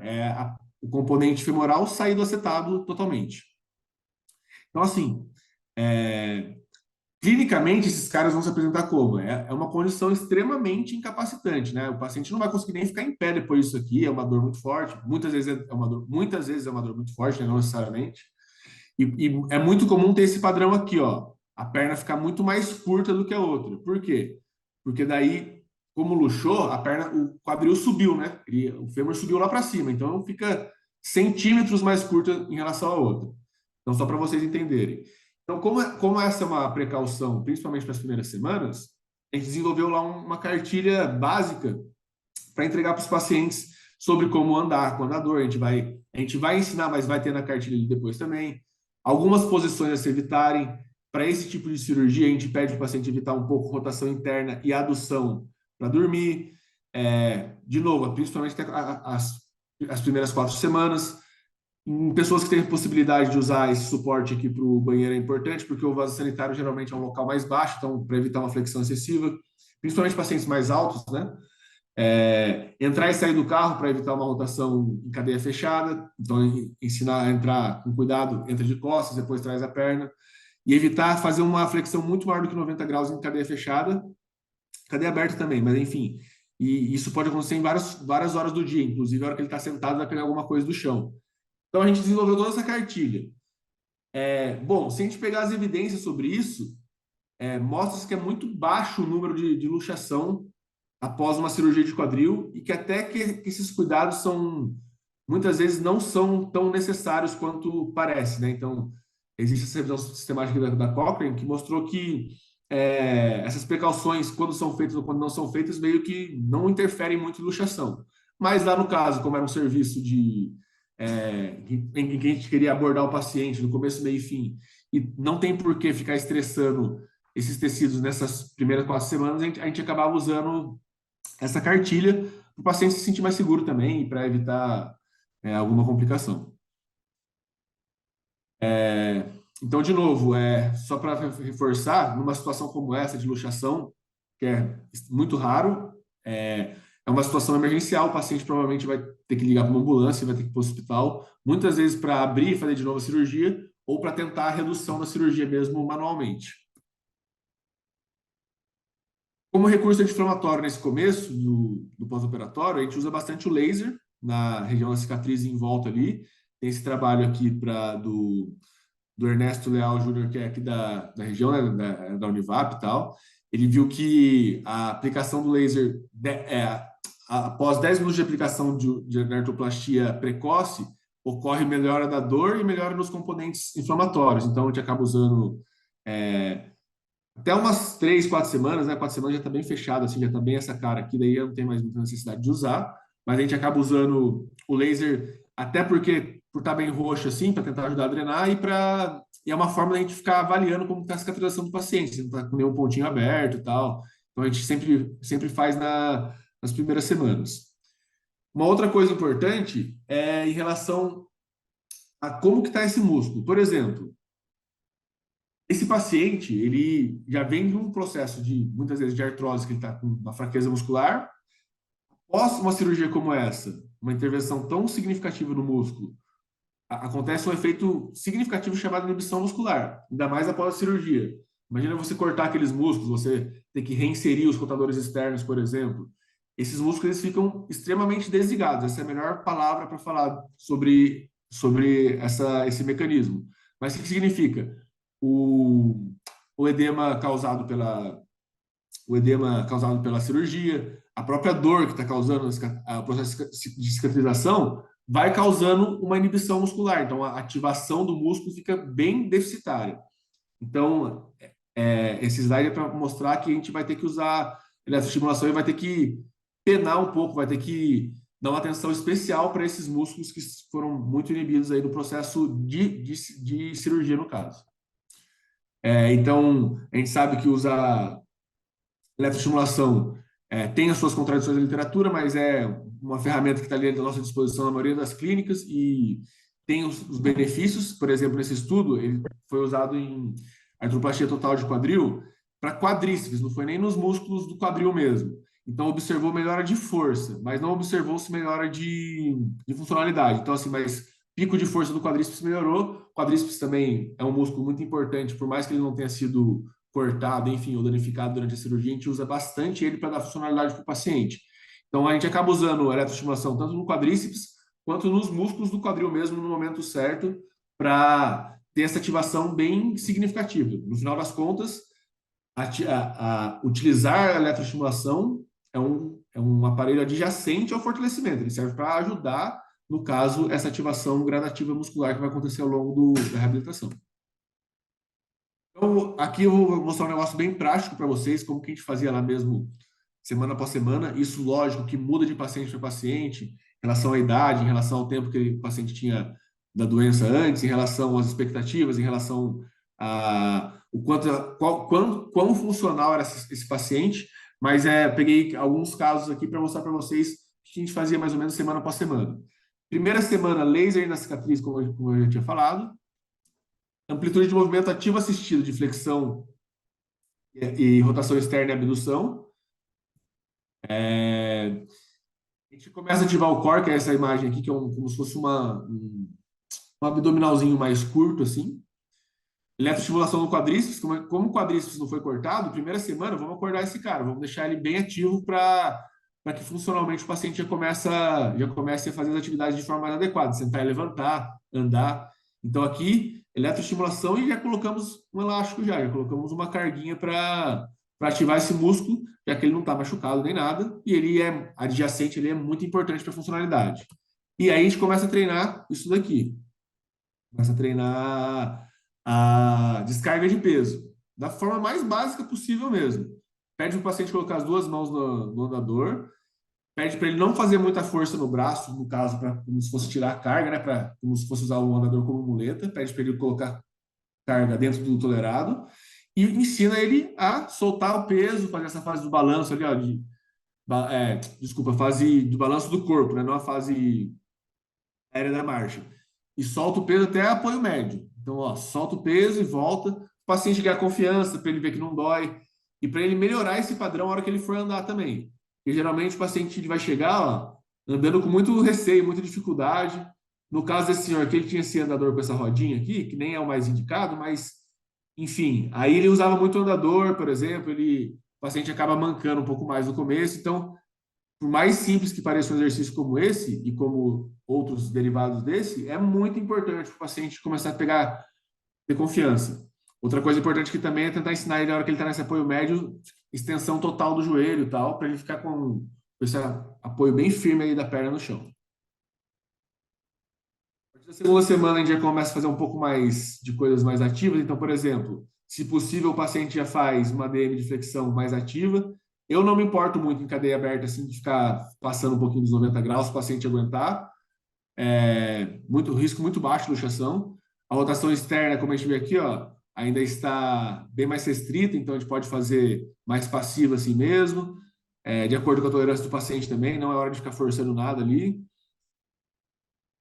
A adução do paciente dá para fazer bastante. E o que a gente começa a fazer de diferente nesse momento é aumentar a carga de quadríceps, um elástico, enfim, com o que puder. E a descarga de peso já fica um pouco mais elaborada também, já começa a fazer uma isometria com um semi-agachamento ali, por exemplo, porque esse paciente ele já está sentando, levantando na cama, ele está indo no vaso sanitário, sentando, levantando. Então, ele pode fazer isso no ambiente clínico em formato de exercício, lógico, de forma gradativa e também segura, assim, de acordo com a fase. Terceira semana já começa a ficar algo bem mais legal, o paciente já começa a ficar se sentindo bem melhor, com bem menos dor. Esses exercícios todos ajudam muito a drenar o edema que fica após a cirurgia, né, o inchaço que fica ali. Então, o paciente já começa a ter um conforto muito maior. Então, a gente, muitas vezes, continua fazendo laser na cicatriz até a terceira semana. A DM ainda mantém. E aí sim, a gente começa a fazer bastante eletroestimulação em glúteo médio, para abdução de quadril isométrico. Desculpa, na segunda semana já começa a fazer a eletroestimulação em glúteo médio, porque ele não foi cortado. Tá? Ele não foi cortado. Então, o glúteo médio na segunda semana já começa a ativar ele com exercícios bem, bem simples mesmo.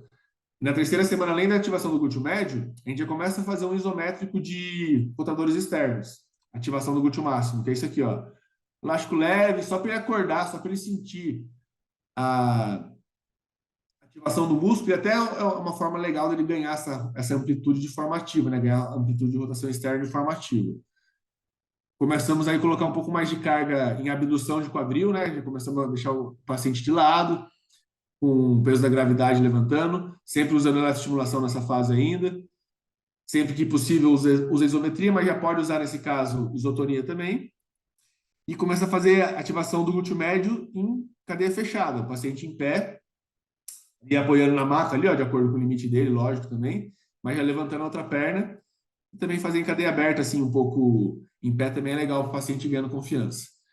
Aí nessa terceira semana, na maioria dos casos, eu já tento fazer isso aqui. Eu tento fazer um teste de como está a marcha desse paciente, a confiança. Tá péssimo aqui, né? Tá horrível. Primeiro que também foi a vez que eu pedi para ele andar sem nada, tirei o andador da mão dele e falei para ele, anda aí, vamos ver como é que você tá. Então, tá muito ruim ainda, falta de confiança, ó. Ele até solta o peso, mas, ó, não tem confiança nenhuma. Ele estabiliza muito o quadril, né? Para não fazer o Trendelenburg. Mas já é uma hora a gente começar a avaliar como que está essa marcha. O paciente não pode ainda deixar de usar algum dispositivo auxiliar com 3 semanas, mas dentro do ambiente clínico a gente vai começando a testar isso para ver quais serão nossas dificuldades. Quarta semana, eu falo para os pacientes que é um marco, porque daí, a partir dali, começa a ficar tudo mais permitido e, enfim, a maioria das complicações que poderiam acontecer já aconteceram, já aconteceram, ou, né, ou no caso não aconteceram, mas a maioria das complicações já ficaram para trás, então a gente começa a fazer, por exemplo, rotação externa, agora com um pouco mais de carga, daí com eletroestimulação dos próprios rotadores externos mesmo, em cadeia, em decúbito lateral, já ganhando da gravidade, começa a fazer uma ponte ali isotônica, mas também começa a fazer um agachamento usando um elástico um pouco mais forte e agachando um pouquinho mais, começa a fazer descarga de peso total na perna operada, e nessa fase a marcha já começa a ficar bem melhor, né? E muitas vezes é nessa fase que a gente vai trocar do andador para bengala. Como vocês podem ver aqui, ele está usando a bengala só como um apoio, ele não está colocando carga nenhuma ali. Eu tento nessa fase ensinar para o paciente fazer o seguinte: você vai levar a bengala, vai andar normal e vai tocar lá no chão. É para dar equilíbrio isso aqui, é uma transição entre o andador e depois ele não usar mais nada. Então, a partir daí a gente viu que o paciente tem condição, está com a marcha boa, a gente libera o uso da bengala. Quinta semana em diante, a gente já começa a trabalhar de acordo com a funcionalidade de cada paciente, coisas mais intensas. Então, começa a colocar carga nos rotadores externos. Por exemplo, esse exercício que é um paciente super jovem, 20 anos, com descarga de peso já sobre a prótese, já começa a colocar mais carga mesmo. Aqui, no caso, esse paciente, de novo, mais funcional, com um elástico bem pesado para fazer a rotação externa, para ele ativar bem. E aí a gente já começa a fazer movimentos mais dinâmicos. Nesse caso, aqui agora eu estou pedindo para o paciente usar a perna operada muito mais do que a perna não operada. Então, eu peço para ele colocar a perna operada para trás, perto do banco, para ele usar de fato mesmo a perna operada ali e começar a dar uma carga um pouco mais moderada para alta. E aí, nessa fase, o paciente está muito bem, né? Está andando super bem. Esse paciente, no caso, ele morava na zona rural. Mesmo com essa marcha assim na quinta semana, a gente pedia para ele usar aquela bengala que ele tinha por um tempo ainda, porque tinha muito desnível na propriedade dele lá. E aí, da sexta semana em diante, basicamente verificar quais são os déficits de cada paciente. Pô, tem paciente que está com mais dificuldade em força, equilíbrio, tem paciente que está com mais dificuldade em fazer movimento mais amplo. E aí começar a dar ênfase naquilo e evoluir, e daí, a partir dali, o céu é o limite, né? Então, por exemplo, aqui, ó, nesse caso, um exercício forte para perna operada, descarga de peso total na perna operada, enquanto um elástico mais pesado faz a abdução. Então, assim, isso faz com que fortaleça bastante a perna operada. Evoluir depois para ficar só em cima da perna também é bem interessante. O paciente vai ganhando muita força, muita confiança. No caso dessa paciente, ela tinha muito medo de abaixar para pegar coisas no chão, então a gente treina isso com ela. Vamos treinar o que o paciente está pedindo para aquele momento, no sentido de que qual que é o déficit dele para aquele momento, né? Então, ela tinha muito receio de abaixar para pegar as coisas, tinha receio de subir e descer a escada, como a escola falou, realmente é o maior desafio para o membro inferior, num pós-operatório de tornozelo, joelho e quadril, então nem se fala, é muito complexo. Sempre avaliando a marcha, sempre vendo como que ele está evoluindo em relação à marcha, porque no final das contas, um dos principais objetivos desse paciente é voltar a andar normal, sem mancar e sem dor, né? Aí, na sétima semana em diante, como a gente falou, o céu é o limite, a gente já começa a fazer exercícios mais complexos mesmo, porque daí já está bem próximo de toda a cicatrização muscular. O paciente que tiver equilíbrio, a gente já começa a fazer subida e descida de degrau, a gente começa a fazer coisas mais complexas, assim, para tentar alcançar os objetivos, as expectativas do paciente. Então, por exemplo, esse paciente aqui, que é um paciente jovem, ele fez por necrose da cabeça do fêmur. Ele estava estudando para passar na polícia, então ele tinha que fazer o TAF, né, que é aquele conjunto de atividade física lá, que é correr, fazer as barras e tal. Mesmo ele entrando no concurso como PCD, paciente com deficiência, ele tinha que fazer o TAF. Então, no caso dele, a gente tem que colocar esse cara para ganhar força, ganhar função, ganhar o máximo que quadril novo pode dar para ele da melhor forma possível. Então, de novo, ó, subir, descer a escada, olha a dificuldade para descer, ó, subir, ó, para descer, ó como tem falta de confiança ainda, como é mais difícil mesmo descer um degrau. E é realmente um dos grandes desafios ali após a prótese, treinar a confiança e a boa execução desse movimento. Treinar bastante o déficit de cada paciente. Aí, da 8ª semana em diante, como eu falei, o céu é o limite, quanto mais melhor. No caso desse paciente, a gente teve que alcançar esses objetivos aí, de estímulos proprioceptivos mesmo, estímulos de força e ativação muscular, desaceleração, né? A gente acabou usando bastante esse conceito para ele ganhar confiança na hora que ele for correr, fazer os movimentos. Estímulos bem dinâmicos, assim, nessa corrida aqui lateral, bem interessante. Salto, né? Um pequeno saltozinho aqui. E esse último vídeo aqui que é ele vir correndo e desacelerar na perna operada e na outra perna, para tentar deixar ele o mais funcional possível. No final das contas, tentar alcançar o máximo de amplitude possível. Isso é determinado por 2 fatores. Primeiro, pela anatomia do paciente. Então, assim, como que é o outro lado? A gente sempre usa o lado contralateral. Por muitas vezes, o outro lado contralateral, principalmente pacientes idosos, ele já tem um pouco da doença também, ele já é um pouco mais limitado. Mas a gente usa o lado contralateral como critério para a perna da prótese chegar o mais próximo disso possível.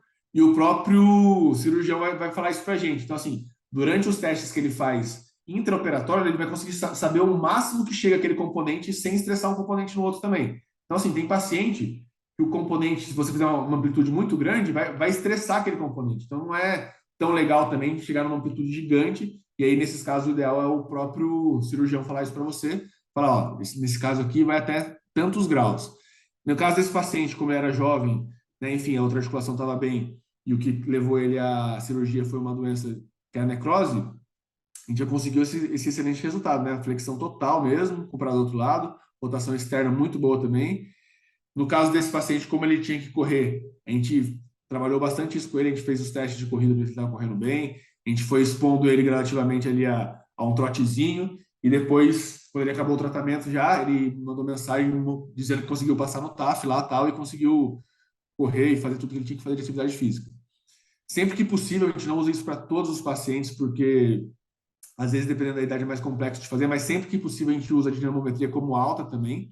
Então, a gente tenta deixar esse paciente o mais apto possível para as atividades do dia a dia dele. Então, inclusive, prática de atividade física. Esse senhor de 78 anos, por exemplo, ele faz pilates, ele gosta de nadar na casa dele. Então, a expectativa dele quando ele faz uma prótese é muito alta. Então, a gente tem que, mesmo ele tendo uma idade um pouco mais avançada, a gente tem que fazer esses testes com ele. E aí, no caso, principalmente, teste de força muscular, teste da marcha, de amplitude de movimento e os testes funcionais, os questionários funcionais, né? Ver como que o paciente está se comportando nas atividades do dia a dia. Então, por exemplo, essa paciente, ela fez um pré-operatório muito bem feito, ela é uma paciente, ela é médica, tal, ela tem 55 anos, então assim, ela é muito ativa também, gosta de dançar, gosta de fazer as coisas. Então, no caso dela, a gente tem que devolver o mais próximo de possível nessas atividades para ela. No caso desse senhor, por exemplo, ele se incomodava muito que ele mancava antes. Ele zerar o treino dele foi fundamental. Ele tinha essa preocupação, a esposa dele ficava pegando no pé dele que ele estava mancando antes da cirurgia. Então, a gente tem que tentar entender um pouco da individualidade de cada paciente. Esse caso aqui é um caso bem interessante também, 52 anos, ele tinha uma artrose mesmo, causada por um impacto esplenoacetabular quando era mais jovem, muito significativo, assim, de uma restrição muito grande de movimento, só que o cara era muito ativo. Esse é o exemplo, por exemplo, que fez o pré-operatório lá com a gente, e ele foi para a cirurgia querendo voltar a jogar beach tênis, assim, quanto antes. Então aqui foi com menos de 3 meses, a gente já treinando já os movimentos, né, mais funcionais, que no beach tênis, por exemplo, nesse movimento aqui, o cara tem que sacar e tem que vir correndo para a beira da rede já. Então tem que ter essa explosão. A gente treina esse tipo de movimento, esses movimentos laterais, né, para pegar a bola lá embaixo. E aí depois a gente teve, na primeira vez que ele foi para a quadra, eu combinei de ir junto com ele para ver essa transição, para ver se estava tudo certo. Então é muito legal a gente atingir esses objetivos junto com o paciente, né? Em relação às atenções que a gente tem que ter, a infecção, né? Então, assim, pele muito avermelhada, muito inchada e tal, sempre referir ao médico quando a gente desconfiar. Trombose e principalmente a luxação, né? Aquilo lá que a gente falou de ficar de olho. A gente fazendo a reabilitação, a gente, querendo ou não, a gente é o olho do médico nesses dias aí para o paciente. Isso é muito valioso, é muito importante para os médicos. Como eu falei, risco de luxação é muito baixo. Esse foi um estudo gigantesco, com cerca de 5 milhões de pacientes, 4 milhões e 600 mil, e verificou-se que a incidência é de 0,12 a 2%, sendo que as doenças neurológicas e psiquiátricas são um dos principais fatores de riscos, e a obesidade também, obesidade mais com IMC acima de 30 quilos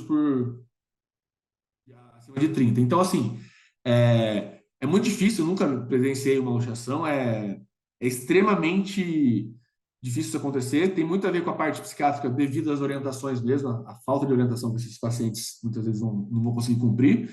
Então, mas é uma coisa que a gente tem que ter em mente e ficar atento ali. E esse aqui é um estudo bem legal que foi feito através do sistema de saúde da Inglaterra, e são pacientes reais e ao longo de eles acompanharam esses pacientes ao longo de mais de 15 anos, né, de 15 a 25 anos. Então, assim, a grande maioria dos pacientes, no caso aqui, a maioria dos pacientes de prótese de quadril, a durabilidade da prótese foi de 25 anos. Então, assim, de novo, isso aqui comprova como essa cirurgia dura bastante, né, tem uma longevidade boa, sendo que, como é um estudo real, essas próteses foram feitas mais de 25 anos atrás. Então, assim, teoricamente, com melhores técnicas de cirurgia, melhor fisioterapia, enfim, todo esse contexto, tende-se a até possivelmente durar mais, né? É isso, gente. Estou à disposição para qualquer dúvida. Ótimo. Jorge, muito obrigada pela palestra, né? As duas palestras foram ótimas e se complementaram, né? Que era aquilo que a gente já esperava. Então, eu vou aqui trazer para a gente as perguntas, vou puxar aqui do chat, tá? Primeiro. Nós temos perguntas aqui, começando com a professora Glauci. Vou passar primeiro para o Escola e depois a gente conversa com o Jorge. Escola, como é a adesão dos pacientes a longo prazo em relação à prática de exercícios? E quais as estratégias que a gente pode utilizar, né, para aumentar a adesão aí nos pacientes em tratamento de osteoartrite de quadril? A adesão deles, pelo menos aqui no nosso serviço, num geral, assim, é bem boa. A gente consegue fazer um tratamento conservador completo, independente se a gente está fazendo presencialmente ou se a gente orienta para eles poderem fazer em casa. É, de novo, eu estou falando da realidade do nosso serviço aqui, tá? Então é como a gente vê. Eu acho que quando a gente pensa em estratégia, eu acho que tem dois pontos que são os mais importantes. Um é conseguir explicar a importância que essa prática vai ter para a pessoa, conseguir explicar que isso vai ser uma coisa a médio e longo prazo, e o segundo é conseguir adaptar o exercício. Então, se você vai fazer o exercício ou na clínica, no consultório, enfim, ou se essa pessoa vai levar o exercício para poder fazer em casa, muitas vezes você entender que você não vai ter o mesmo ambiente. Então, aqui na clínica, por exemplo, a gente tem uma academia inteira aqui para poder usar. Não adianta eu passar para o cara uma cadeira extensora se ele vai fazer dentro da casa dele o exercício. Então, uma das primeiras perguntas que eu sempre faço é: em qual local você pretende dar continuidade com esse exercício? Em que local você pretende fazer? Porque aí o programa de exercício que eu vou montar para você vai ser baseado, ou você vai fazer numa academia, ou você vai fazer em casa, enfim. Então, eu acho que quanto mais adaptável fica, melhor. E o terceiro ponto é a gente tentar montar, ter uma meta que seja alcançável, né? Então, muitas vezes a gente fala para a pessoa: olha, sabe o que é? Eu queria que você fizesse todos os dias isso daqui. Cara, não vai fazer todo dia. Não vai. Então, olha, é 2 vezes por semana. Vamos fazer o seguinte: 3 vezes por semana. Ah, mais três, ó, duas e não se fala mais disso, ok? Ok, fica mais alcançável para a pessoa. Eu acho que isso talvez sejam os principais pontos para a gente poder conseguir ter uma aderência adequada dessa galera. Escola, e você tem algum limite em relação aos exercícios que têm mais impacto? É a questão aqui que o Thomas trouxe para a gente. Olha, pensando em literatura, eu nunca li nada diretamente a respeito disso, tá? Então, o que comparasse com impacto contra sem impacto. E quando eu falo de impacto, eu tô pensando em impacto mesmo, tá? Eu tô pensando em uma corrida, tô pensando em alguma coisa pesada. Não sei se o Jorge já viu alguma coisa a respeito disso, assim, eu particularmente nunca vi. E Mas, assim, claro que isso daí vai depender muito do quadro clínico geral da pessoa, né? Então, como que essa pessoa tá como um todo. Então, assim, às vezes tem gente que tá por aí correndo e nem sabe que tem artrose de quadril. E tá correndo. Então, assim, literatura. Eu, particularmente, nunca vi nada a respeito diretamente, mas aqui na clínica vai depender muito do estado geral da pessoa mesmo. Ok. Muito obrigada, escola. Vou passar agora para o Jorge. Né? Primeiro, Jorge, para você saber, a gente tem aqui uma expert em fisioterapia, a Tatiana, ela é funcionária da clínica, trabalha com a gente e já fez artroplastia de quadril, tá? Então, ela colocou aqui um comentário, né? Que foi importante aí todo o conhecimento a respeito da patologia e da cirurgia para ela fazer a cirurgia no momento certo. A Solange, uma ex-aluna profissional, ela pergunta: é comum observarmos diferença de comprimento entre os membros após a cirurgia. Caso aconteça, qual conduta devemos adotar ao observar essa diferença? Legal, ótima pergunta. Realmente era relativamente frequente, assim, alguns casos que fica evidente, né? O cara deita lá, você pega o malelo do cara, tá realmente uma diferença, às vezes até de 2 centímetros, até, que torna-se um pouco mais significativa. Bom, não tem muito o que fazer. Na fisioterapia não tem muito o que fazer. O médico dificilmente vai reabordar por causa disso. Às vezes, os casos que a gente teve, a gente nunca colocou, por exemplo, uma palmilha, uma órtese do outro lado, a gente nunca teve a experiência de fazer isso, de tentar corrigir dessa forma. E assim, existem 2 casos ali. Existe um caso, por exemplo, um paciente, tentar dar um exemplo, um paciente mais de 65 anos, com uma escoliose severa, então a pelve, né, bem desalinhada mesmo, meio que com o tempo, conforme for cicatrizando a próstata, foi ganhando amplitude movimental, isso aí foi meio que se adaptando.